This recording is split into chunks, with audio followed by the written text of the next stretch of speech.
Hey guys. Um, well, I'm just going to talk until someone comes on because I just want to make sure that you guys can actually hear me. Oh, I think I have actually some notification that you can hear me now. Before, when I went on, you couldn't hear me at all. Anyway, stop rambling. Here we go. Let's get back into it. Take two. Wow. Okay. So, hi guys. For you guys that don't know me, my name is nataleighmaree. I have business mindset videos on Monday, and I do acting, industry tips, tricks, anything to do with the industry, as I am an actress in Melbourne on Thursday. I sometimes do product reviews that are for business mindset or for my business in general. So, hi guys, for those who are joining, let me know if you can actually hear me because I did have some audio problems beforehand. Just go into the live chat and say, yep, can hear you, or all good, or something like that. Awesome. Here we go again, shall we? I want to talk to you guys about the myths about being a small business owner. You might think that it is the greatest life to be financially free and control your money and being able to work the hours that you want to work. But I'm here to tell you it is harder than it looks.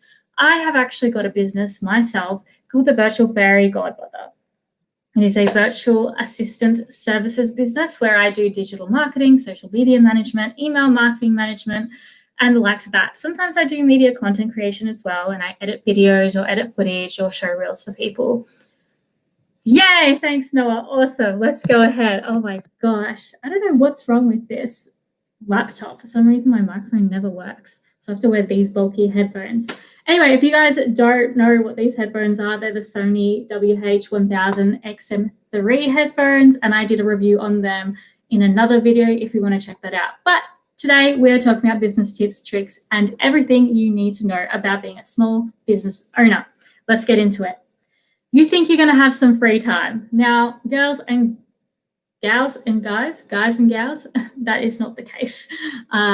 I find that I work more than 40 hours a week. I wake up at 5 a.m. and I go to bed at 9:30, 9 p.m., depending on the day. In those hours, I work from 5 a.m. and I finish up at 7 p.m. because I also have another job, and that is creating some income for me as well. So if your business is a side hustle, you are going to be actually working just a teeny bit harder. But then again, when I finish this side of the job, which is going to be finishing up in June, the rest of the hours that I have, I'm not going to be viewing them as free. I'm going to be viewing them as opportunity to be able to excel my business further in its growth. So you think you're going to have free time. You think you're going to go to the yoga lessons. You think you're going to be able to catch up with friends and family during the week. Guys, I assure you, you can do these things, but in moderation, as every good thing is.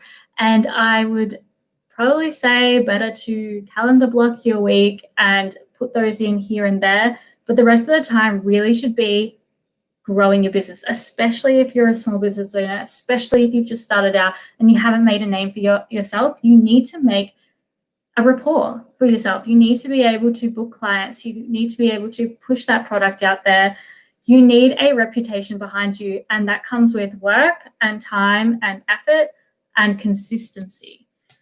Now, I did talk about the whole hustling industry or the whole hustle mindset and how I'm not about that. I'm about, making sure that you are all cared for, your self-care, your mindset is all in shape, because you need to be a well-oiled machine in order to be able to excel in your business.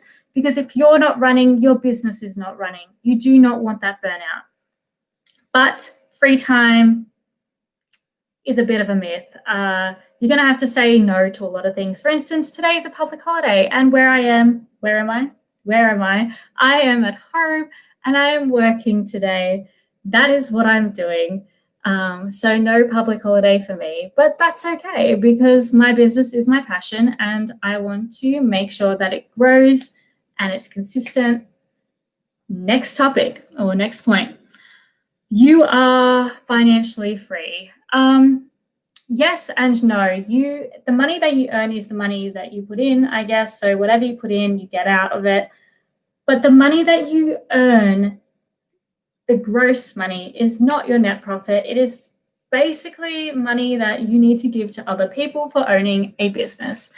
So 33.33% of that, or a third, in other words, has to go to your tax. Now, sometimes it isn't that much, maybe it's 20% to 30%, but just to be on the safe side, I would put that money away into a different bank account to make sure that you're ready for tax time. Because when tax time hits, you don't want to be owing the tax people money. I would say trust me, but I've never been in that position, thank God, because I was given that advice by other people who were in that position. So put money away for tax. Also, when you're working a normal 9-to-5 job for another business and you're just employed under them, they usually put that tax away themselves. They also usually, and you never see it until tax time comes. And if maybe, you're below the threshold, you get something back. They also put money away for your super. When you're your own owner or your own business owner, you don't have any person to put that away unless you have an accountant and they do it for you. But when you're like me, who literally it's just me on board, I have to put 9% away each time a client pays me towards my super, just to make sure that my super is not, basically being demolished by time. So yeah, that's what happens. That's what you have to do. Your paycheck is not everything. Like the stuff that you actually can use, you should be investing into your business to make sure it grows even further. If you listen to any podcast, if you read any book, you are going to hear and see and realize that you won't pay yourself for the first 5 years, because that's how long it takes to really establish a business and to be making the profit or a substantial amount of profit that you can take home for yourself. That's why I really do say, if you want to try a side hustle first and then supplement your income with your business, that's probably a better way off to go, especially if you have a mortgage or if you have a family or if you have any other extraneous variables that cost something and that you need money to live. Fortunately for me, I actually live with my parents at the moment, but because I am wanting to move out, I will definitely be having other jobs on the side or other income streams. And that's another point I wanted to make, is that you should have multiple income streams coming in, because you can't just focus on the one income stream. It's not reliable. That's all I'm going to say, because this video is not about multiple income streams. It is about the myths that I'm debunking for you about being a business owner.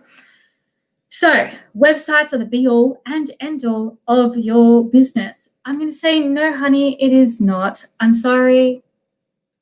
But having a fancy website does not, it's not the same as having the amount of testimonials and the loyal community that you can have when you're building from your email list, or when you're building via social media, or when you're just building from a landing page. A landing page will suffice while your website is being built.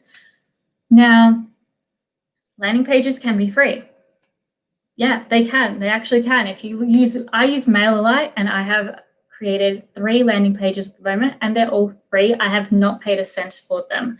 I think it's when you get more subscribers. So for instance, I think it's over 2,000 subscribers or something. That's when you start paying a bit month to month.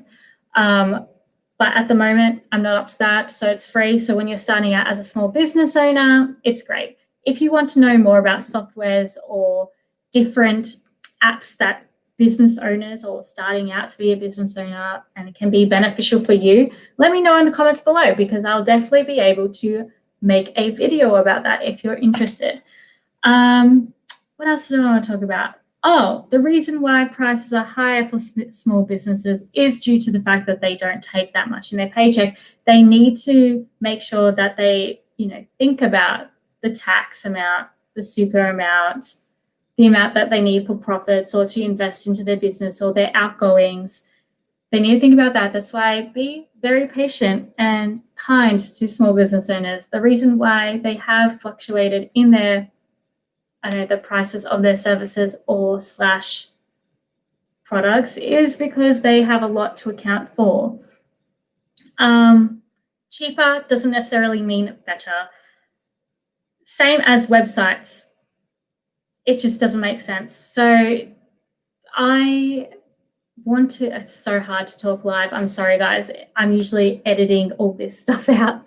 But what I want to let you guys know, like in on, is that a website can also be an excuse to not starting. And honestly, make sure you start. Starting is better than not starting. Starting today is better than starting tomorrow. Just start. Perfect is not necessarily better than done. Done is better than perfect. A website can be an excuse to not start because you'll be like, I'm just waiting to build my website. No, just get your name out there, get your services out there, get the important information that it takes to convert a client out there. The rest will come. The rest will come with time. It's going to take time for a website if you want it all fancy and nice and all that. So yeah, that's an excuse.